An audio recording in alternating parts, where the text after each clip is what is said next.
Welcome everyone to this alumni advice session. This is the sixth one we're doing, and it's a series of lunchtime talks to hear from some of the most inspiring alumni from the recession between 2008 and 2010, and discuss how they've steered their career to success through the challenges and difficulties of the last recession.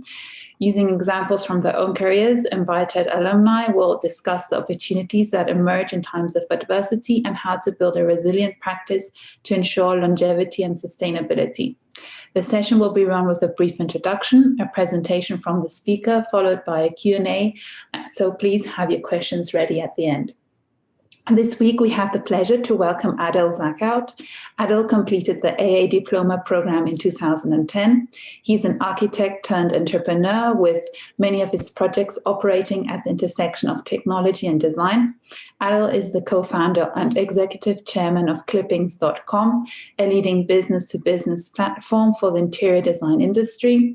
Previously, Adel founded Despark in 2007, an award-winning digital agency with studios in London and Bulgaria that was later acquired by the Paragon Group. In 2012, he co-founded Boom Burgers, the first gourmet street food chain in Bulgaria, which now operates as a franchise with multiple locations in Central and Eastern Europe. My name is Tanit Kabal-Wolf. I graduated from the AA this year in June after completing Diploma Unit 13, and I will be hosting today's talk. Before beginning the presentation, could all attendants please place on the cameras so that the speaker can see who he's talking to. Without further ado, I hand over the floor to Adel. Thank you very much, Tanit. Really appreciate it. Thank you so much for inviting me as well. It's a real honor. And thanks to everyone who's joined. I will share my screen and take you guys through my story, basically. And hopefully through my story I can inspire you and hopefully give you some advice that I've learned through my journey so far. So if you just give me a second to share my screen.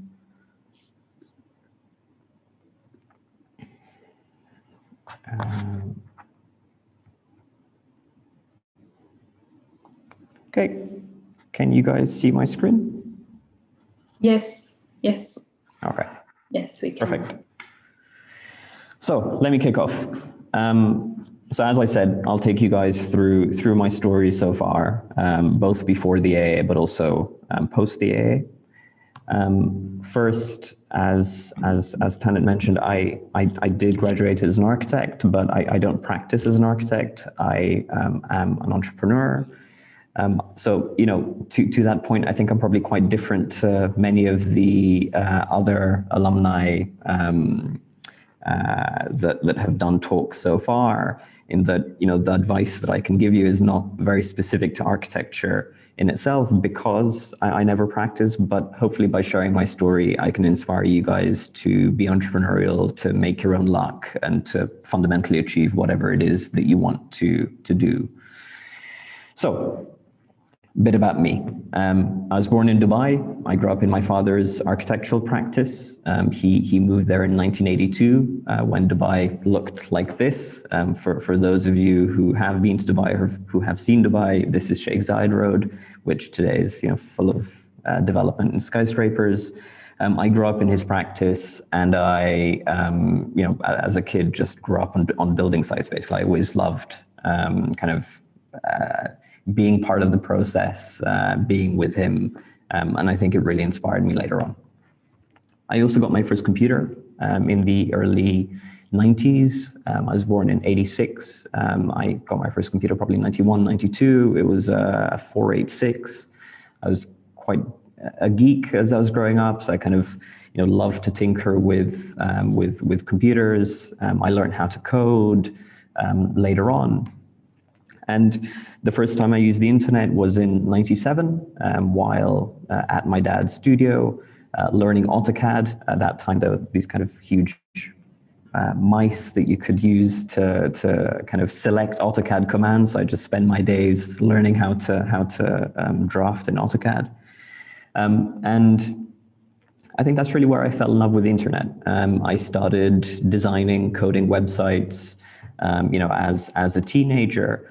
And very early on, I developed a passion for technology and for design. And, everything that I've done, or almost everything that I've done in my career, really combines those passions of technology and design in some way. So, business number one, and I'll take you through the story of all of the companies, or most of the companies that I've started thus far. Again, hopefully as inspiration to you guys. So company one was started in 2002. This was in my at A levels, so in year 12 at school. There's a program called the Young Entrepreneur Scheme, where you could start a business at school, and you'd kind of get support from students, from other students, from teachers at school to build this business. So Dubai, at that time was going through a major tourist boom. We decided to create an interactive guide to Dubai that would fit on a CD, and we wanted to sell that CD to tourists. And, basically the interactive guide had descriptions of buildings that you could go and visit. It had, renders of the Palm Island and, all of that crazy stuff that was going on in Dubai at that time. We had a major problem though. We had to find someone to actually create the CD. And, we had no money and no idea of how to find someone. So I went online and, kind of on various chat sites, found this guy called Luchu, who was an interactive designer based in Bulgaria. I'm half Bulgarian, just for context, hence, the link to Bulgaria. And we managed to do a deal where he would build this CD for us, a bunch of 16, 17-year-olds, and we'd put his logo on the back of the CD in return. So basically we got it for free. We put his logo on the back of the CD. And in a period of 6 months, we literally sold thousands of copies of this CD. We were, during break time, we were cold calling tons of companies, retailers, supermarkets, the airport duty free, and we were just selling this CD. Emirates Airlines actually wanted to buy us. They made us an offer to buy the company, and they wanted us to actually integrate the CD into their in-flight entertainment system, so that when you're kind of sitting on your seat, you can click through and access this interactive guide to Dubai. We said no because I had decided to study architecture, and I left Dubai in 2014 to join the AA. So I joined the AA in 2004. I joined Foundation. I looked very different at that point. And I graduated in 2010. So I did the foundation year at the AA, and then continued on to do the whole architecture course. My dad decided to send me my allowance, or my cash, for the whole year. So, I got quite a lot of money at the beginning of the year to help pay for rent, to, cover everything that one needs to cover at the AA. But I fell in love. I fell in love very quickly with someone who was also the AA. And, I tried to impress her. I took her to nice restaurants. We went to Paris, and very quickly my money finished. I spent it all in 4 months. So I had a major issue because I had no more cash. I called my dad to ask him for more, and he said no.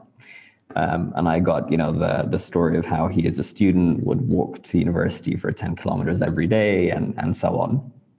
So it was a life lesson. I had to figure out how to pay for life in London, which, as you all know, is quite challenging. And that led me on to company number 2, which is called Despark.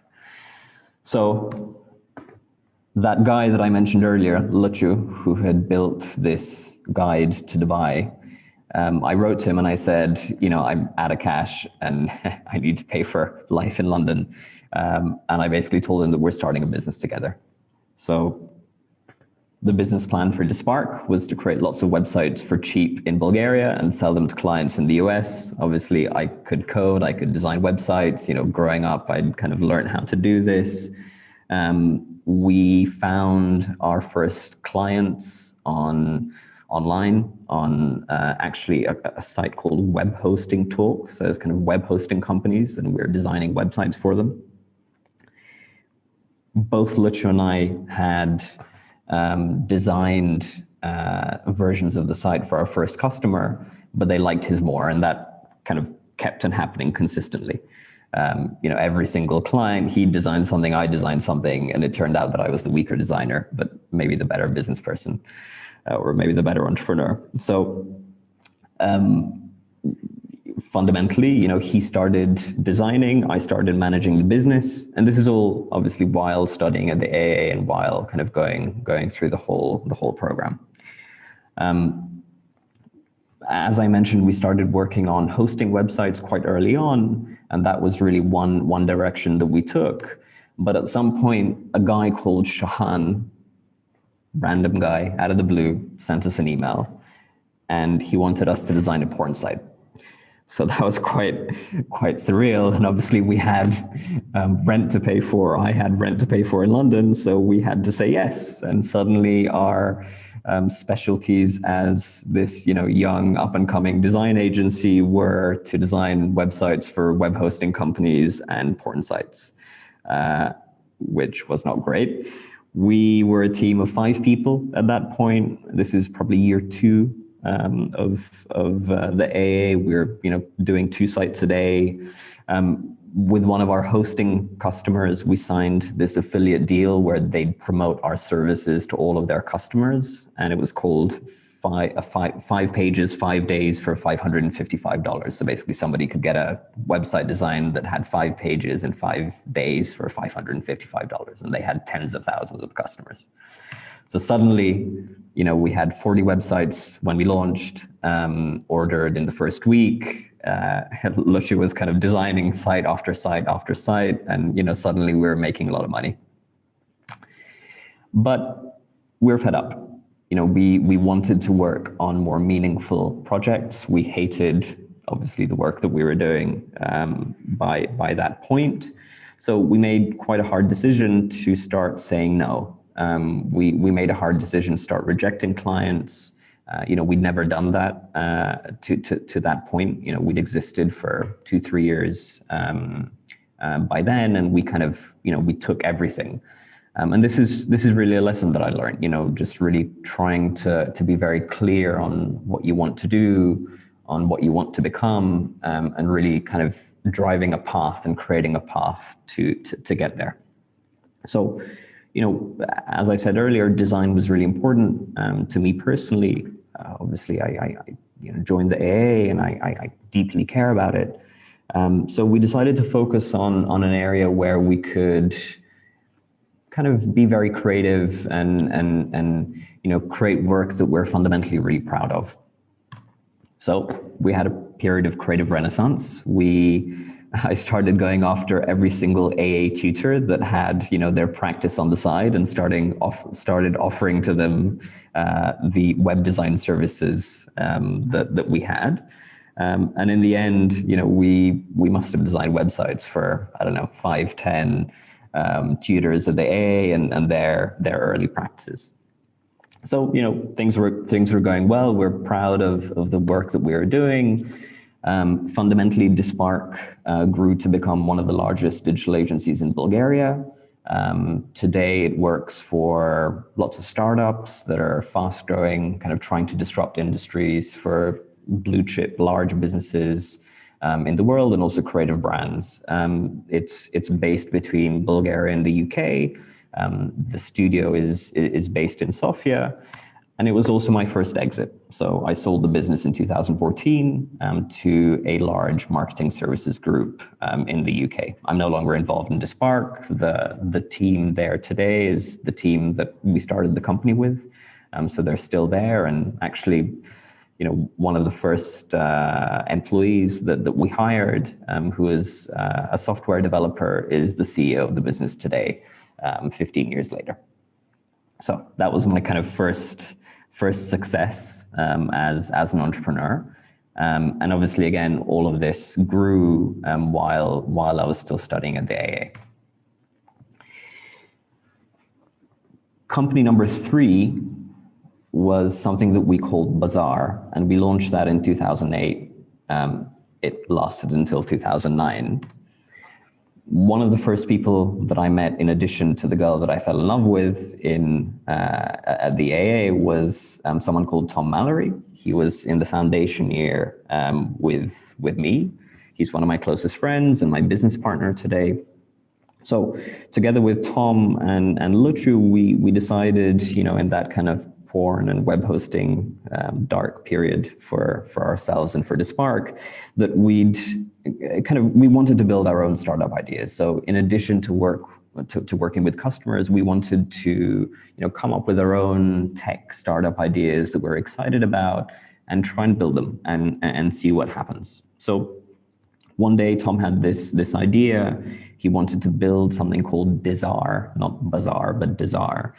And his idea was to build a platform where product designers could upload a concept design for anything that they had, and you could, as a customer, come in, understand about the idea, learn about the designer, learn about the product that they wanted to build, and then basically buy it. So you could support them in advance with cash before they've actually built it. Obviously, very similar to Kickstarter today, very similar to Etsy, a kind of combination of both. I thought the idea was really stupid. I did not understand why somebody would want to buy products like that online. But he did have this piece of the idea that was really exciting. He wanted to create this social shopping concept. So he wanted to get people to come onto the site and then be able to discuss the products that they can see on the site, online, on the actual platform, through chat, live chat, etc., together, so that you can socially shop together. And, I thought that was an incredible idea. And obviously we're in 2020 today. This is, 2008, 2009, when the world was very different.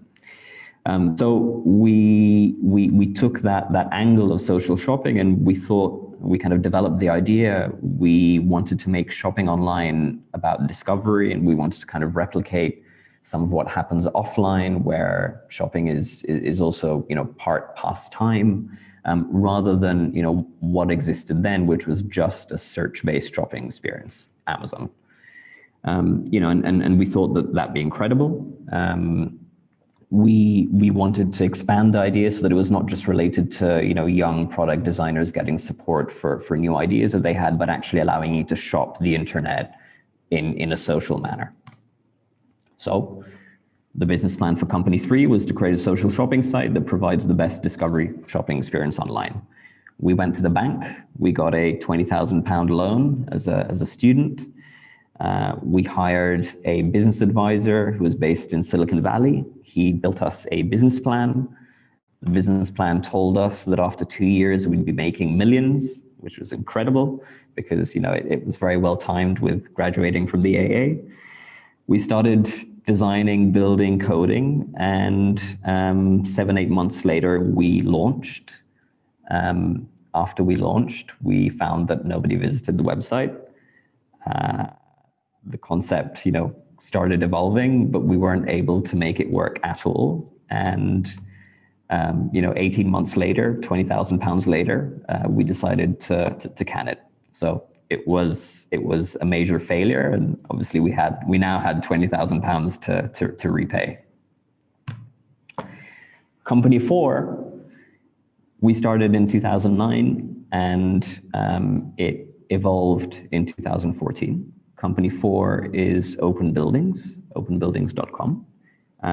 And throughout my years at the AA, as I'm sure all of you know, we did a lot of research, on architects, on buildings, on what was out there.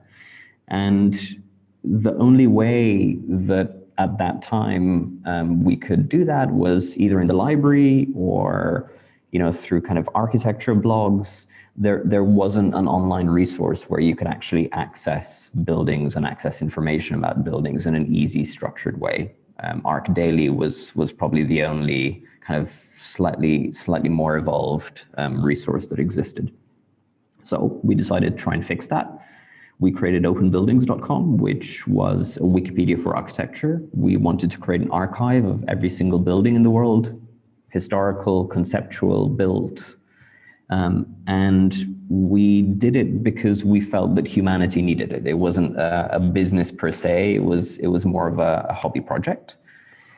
So the idea was to create an archive of every single building in the world. We had some ideas of how we might be able to monetize, although it wasn't really the primary aim.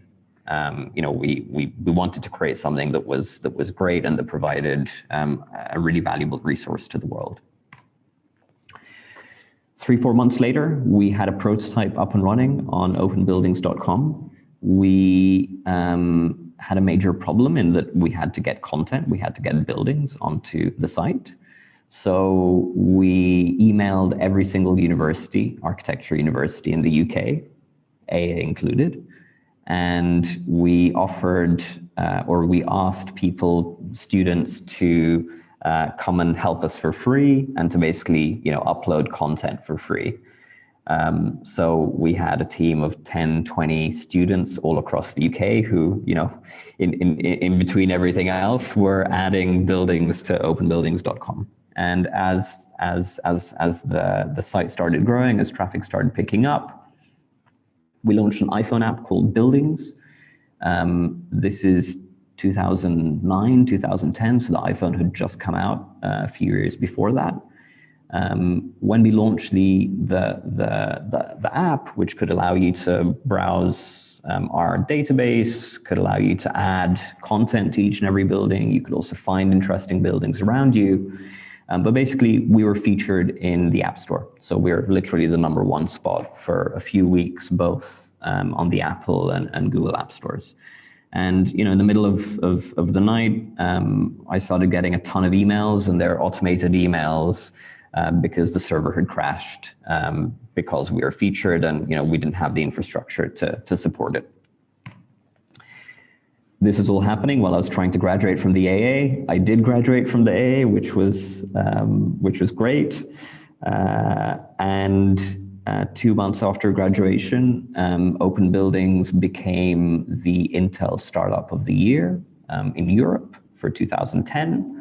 So basically we had taken part, or somebody had reached out to us to take part in a startup competition that Intel was running. We ended up winning it, and they sent us to the US so that we can meet investors in the US and also take part in the world final in the US. And in preparation for going to the US, we kind of started reaching out to angel investors, people who might want to come and support our business. So we started creating lists of people and just cold calling, cold emailing, getting in touch with people. One of the first people to reach out was a guy called Gary Kremen. He's the founder of sex.com and match.com, which, it's just like a really bad joke given the beginning of the story. It was probably one of the weirdest meetings that I've ever had in my life. It was a 2-hour-long meeting where he was just poker-faced, told us that we would never succeed. We'd have to move out to the US to do anything. That it was just super weird. I think the only reason he actually wanted to meet us was because his wife was Bulgarian and he saw some connection to Bulgaria. So we met the guy. The meeting after this was with a venture capital fund called Blue Run Ventures. They are the guys that backed PayPal from kind of their first round of funding through to their last round of funding. And basically, after a 20-minute presentation, John Malloy of Blue Run committed to invest $800,000 in the business. He committed to invest in the business, but he told us that the $800,000 that we wanted was way too little. So he told us to come back on Monday and tell him how much we actually want. We flew to Vegas to think about life. We came back on Monday and we said $2 million.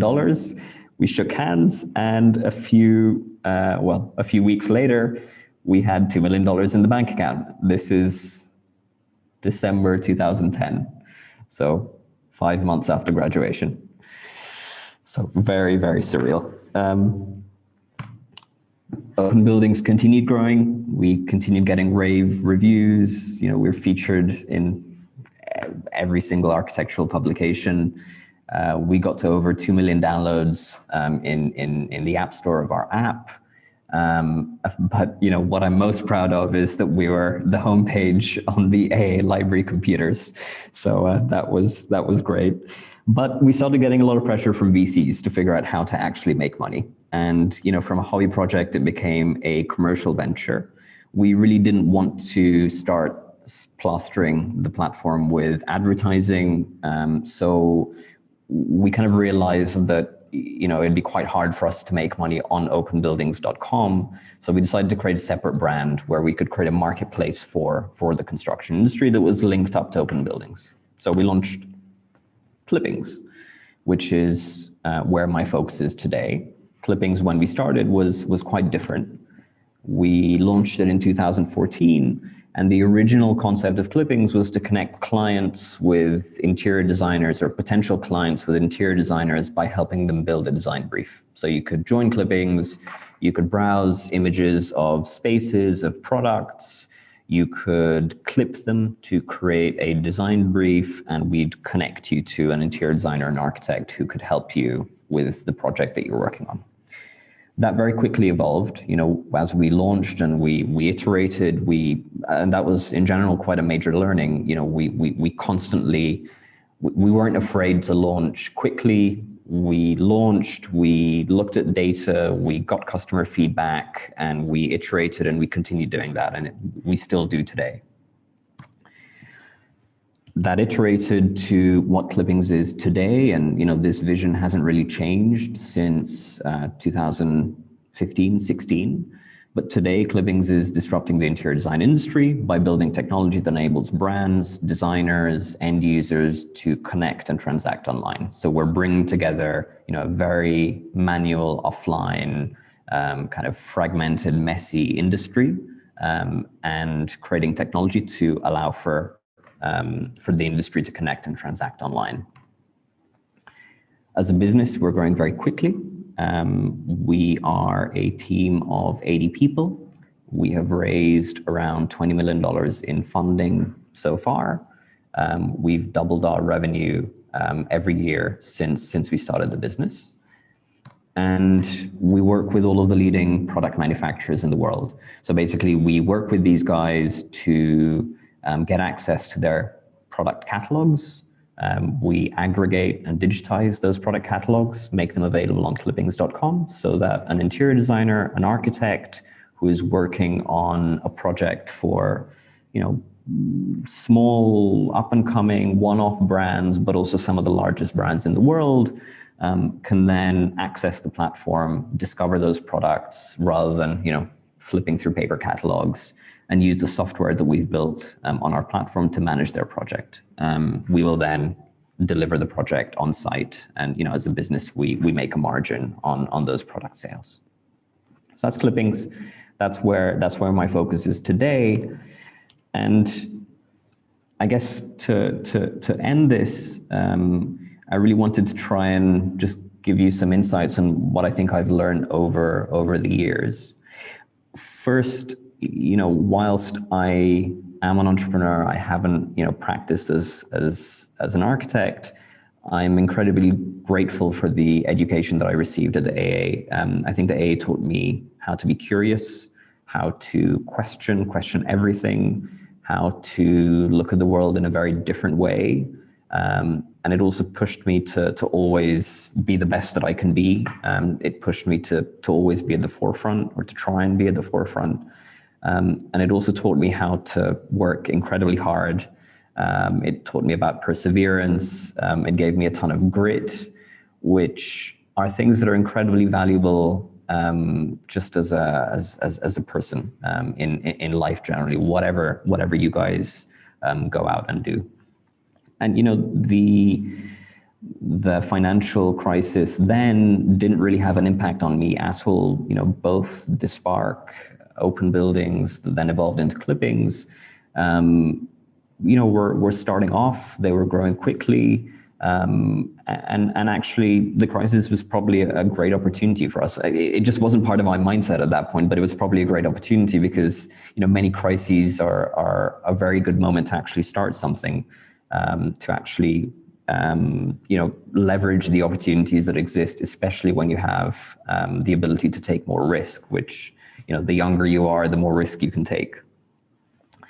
So a couple of lessons. First, I really believe in the statement of 99% luck and 1% skill. Having said that, I strongly believe that you make your own luck.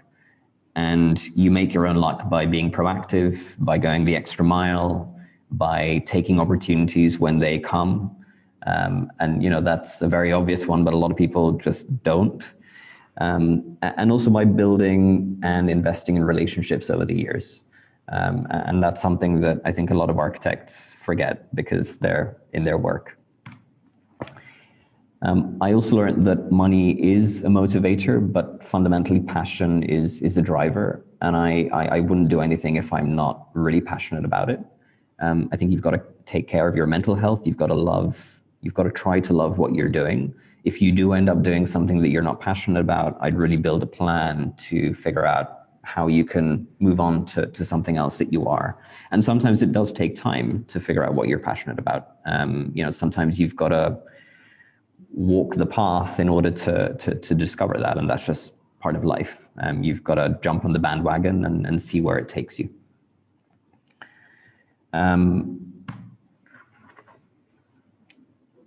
Don't be scared of failure.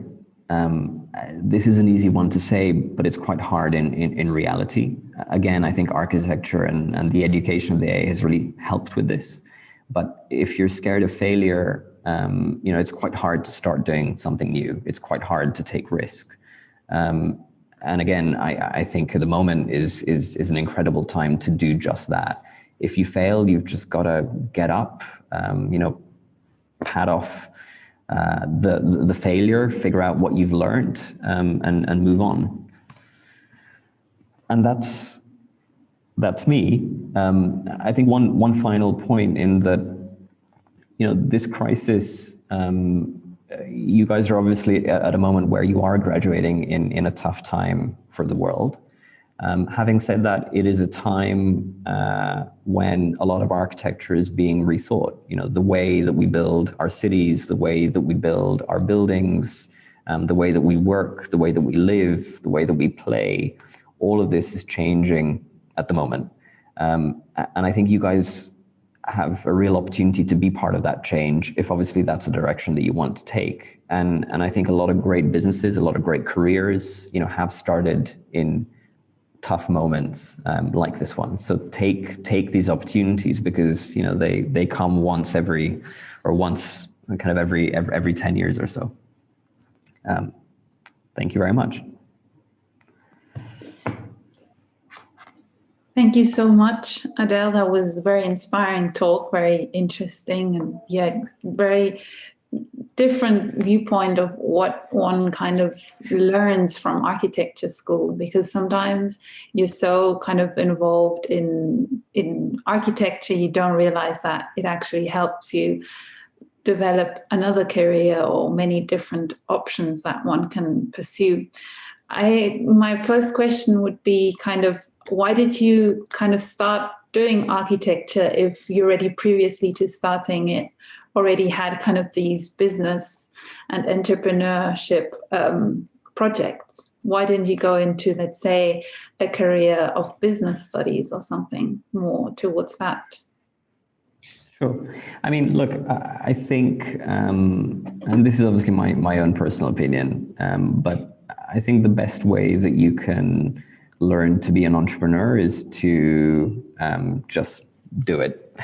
You learn through experience. There are obviously MBAs and education like that, But I think probably, you know, for me at least, the real value of an education in business is probably more about the network that you can create, the relationships that you build. You know, a lot of people will do an MBA later on in their career.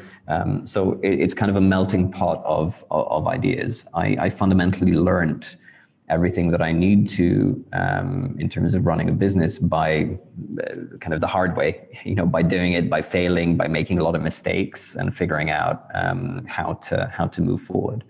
So to your question, I fully expected to be an architect.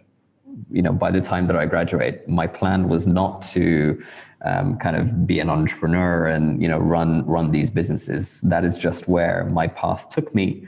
And I guess that's why I wanted to share the story, because, you know, sometimes the journey kind of takes a hard right or a hard left. Obviously, you know, almost everything that I've done has a strong relationship to architecture, to design. So that education has been incredibly helpful also from that perspective.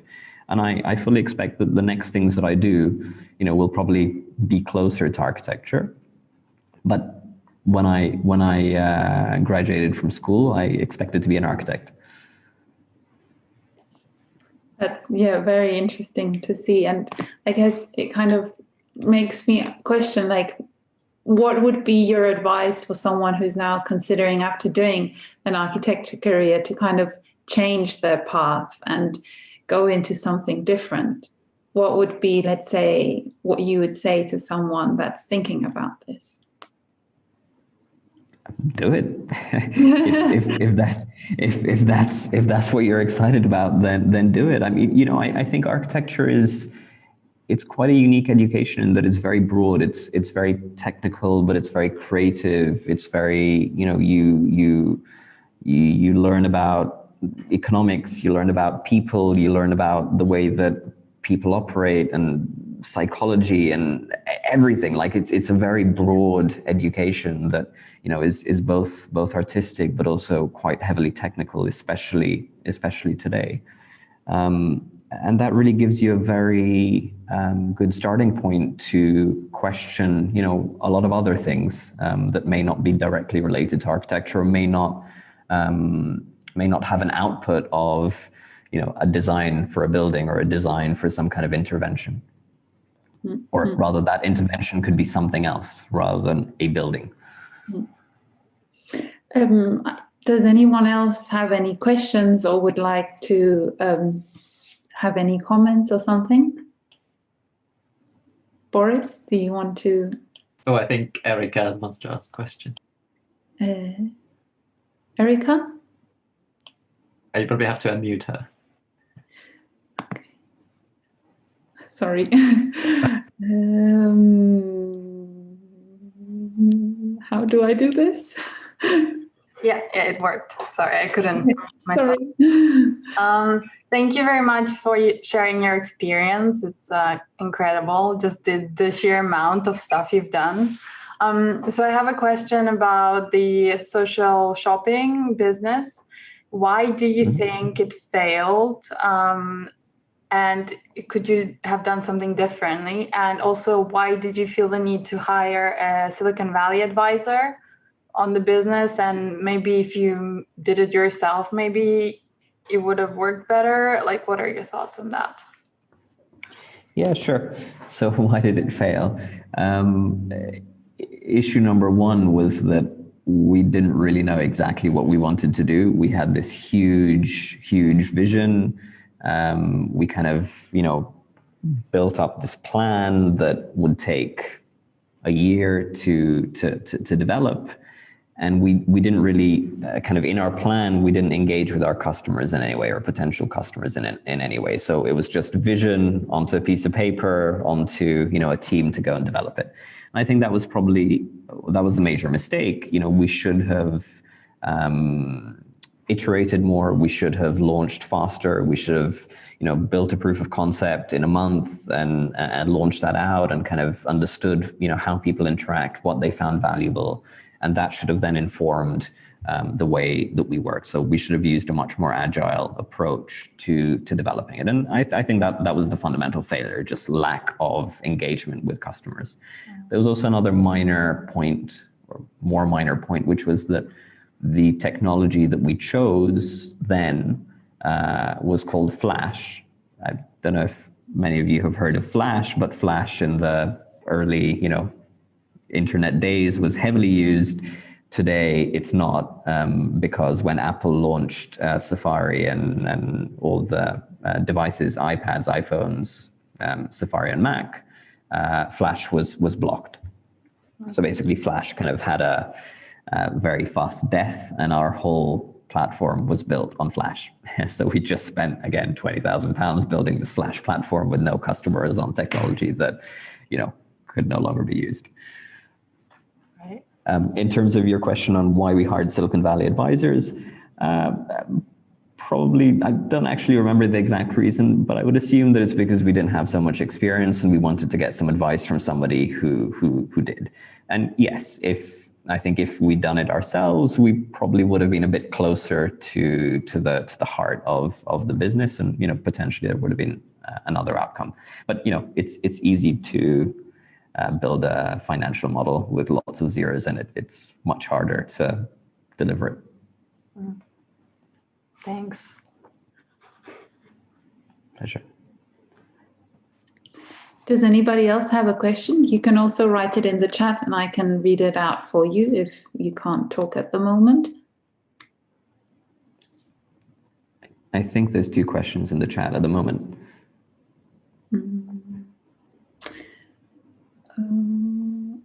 Yeah, so from Miguel Falchi, thanks a lot for the presentation. I wonder if Adel could tell us more about the way he approached clients in the beginning. I'm especially interested in learning how he made himself respected and heard by the people he approached.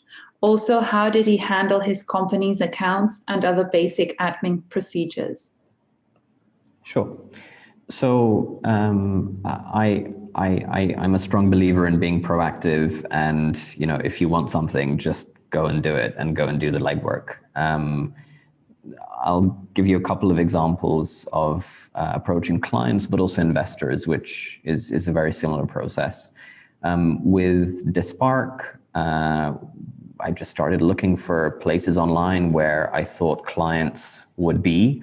I came across an online forum, a discussion forum, where owners of web hosting businesses would kind of discuss and come together. And I started, putting ads up and kind of telling everyone that we offer this as a service, and that we specialize in web hosting websites, which we'd never done before. And that's kind of how I started getting those customers. And the first customers, were proactive. Most customers after that came through recommendation, just happy customers who then recommended us to someone else, who recommended us to someone else. Another story, though, is in raising funds from investors. In the early days of Clippings, as we started raising money, we kind of had this hypothesis that people who would be excited to invest in Clippings would have a passion for design, because what we were doing was related to the industry, but also, they had to have deep pockets to be able to invest and finance. So we used art galleries as a proxy to that. We assume that everyone who is a benefactor in an art gallery has a passion for design because they like art, and they've got money because they've donated to an art gallery. So we went through every single art gallery in London. We made a list of everyone, and we then started cold calling and cold emailing. And we just started getting in touch and presenting, what we do. That process led to us raising £550,000 from the founder of Tom Dixon, and also a very successful entrepreneur who is one of the founding benefactors of the Serpentine Gallery. So I guess the advice would be to try and figure out who your potential customers are, where those potential customers congregate. Where do they live? What do they read? What are they interested in? What point in the journey might they be interested in your services? Map that out, and then figure out how to grab their attention at that point. You also asked how I made myself respected.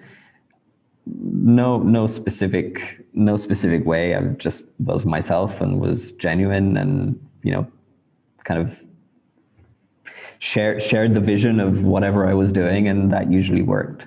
So I think just being yourself, and obviously presenting yourself well, investing to present yourself well, to presenting your business well, I think goes a long way.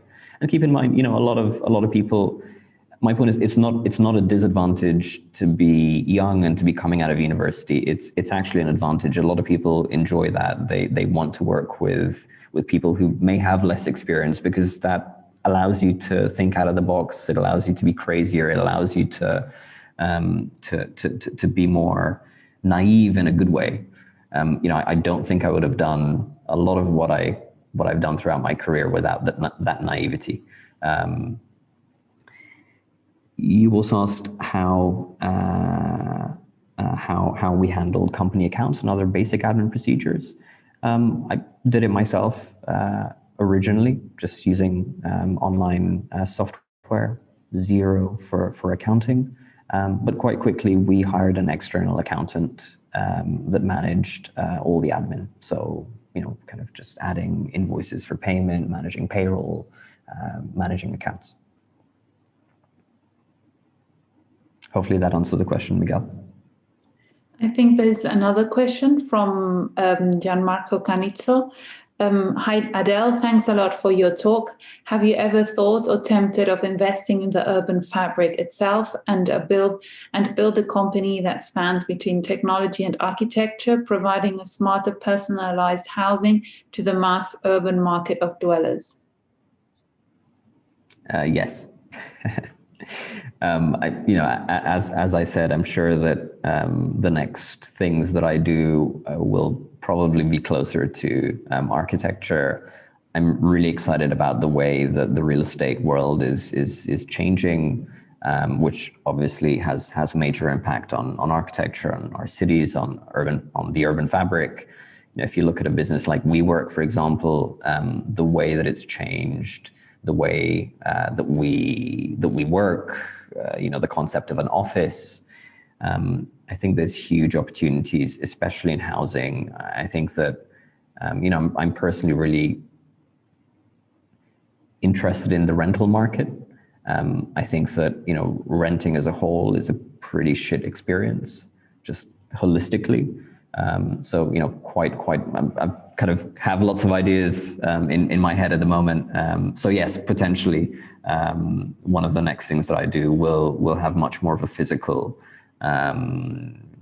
output, as well as a digital and tech-based one.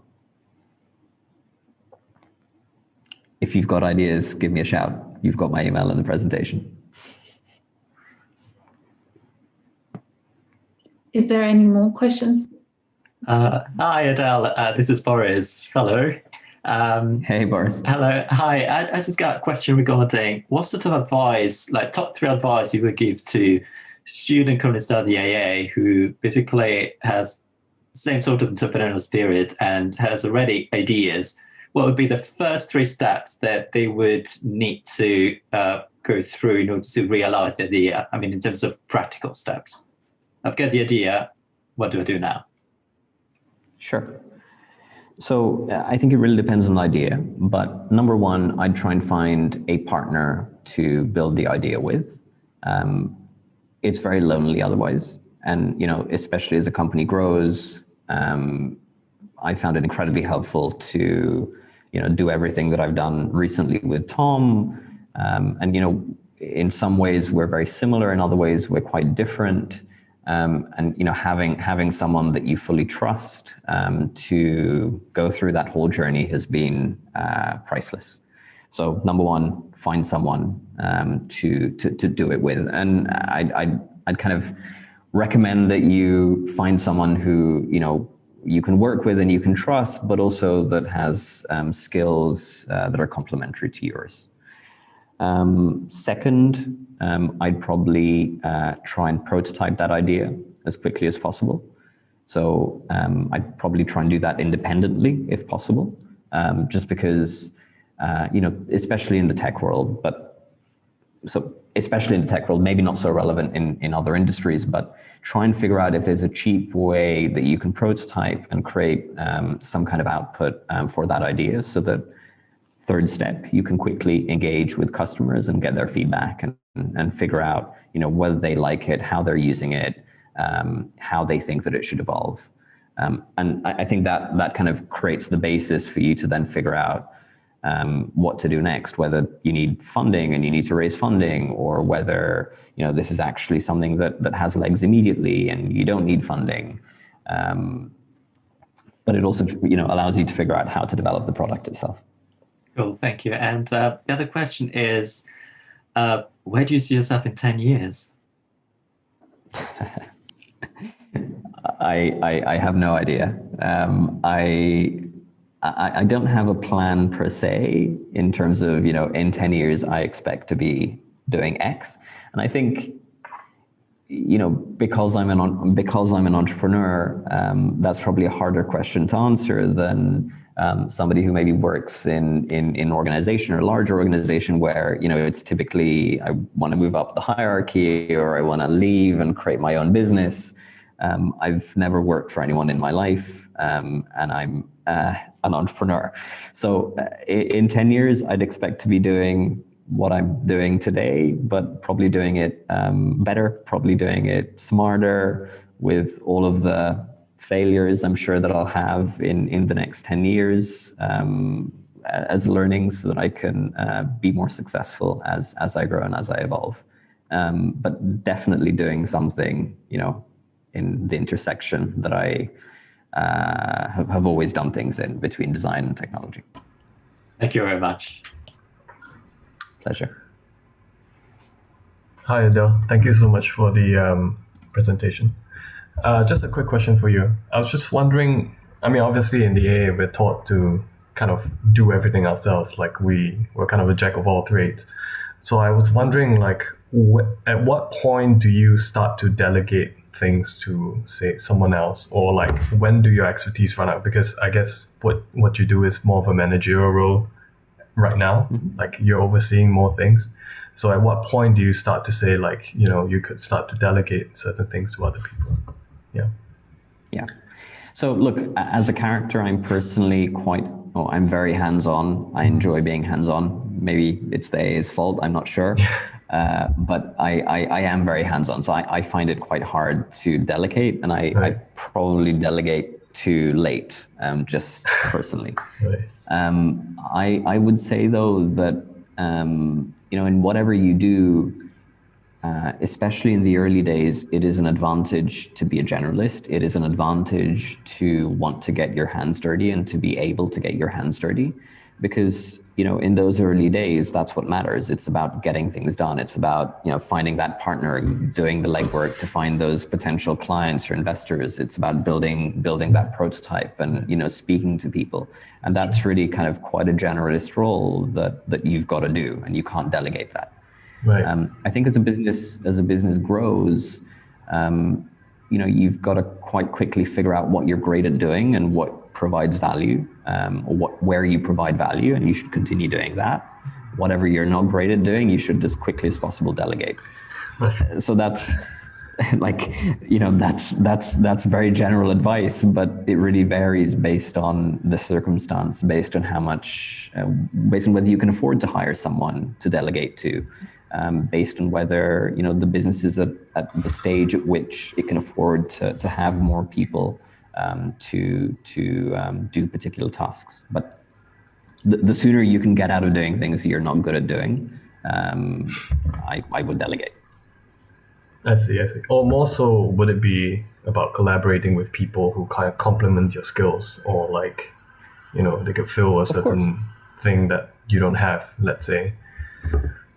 Of course, and that's why I said earlier that finding a partner, a co-founder, for me is so important, because it allows you to find those complementary skills, complementary interests, Right. Which everyone is quite different, and you need different strengths and weaknesses at different stages of building a business. That's true. Thank you so much. Thank you. Pleasure. Does anyone else have any question they want to ask? You can either, I think you can unmute yourselves, or you can ask it in the chat. Well, if no one has any more questions, I just want to say thank you very much, Adel, for this amazing talk. It's been very, very inspiring, and I'm sure a lot of us are learning a lot and will take your advice. For sure. Well, without any more delay, I wanted to say thank you, and just remind to everyone that next week on the 3rd of December, we have our final talk that will be done by Magnus Larsen. Thank you again, and see you then.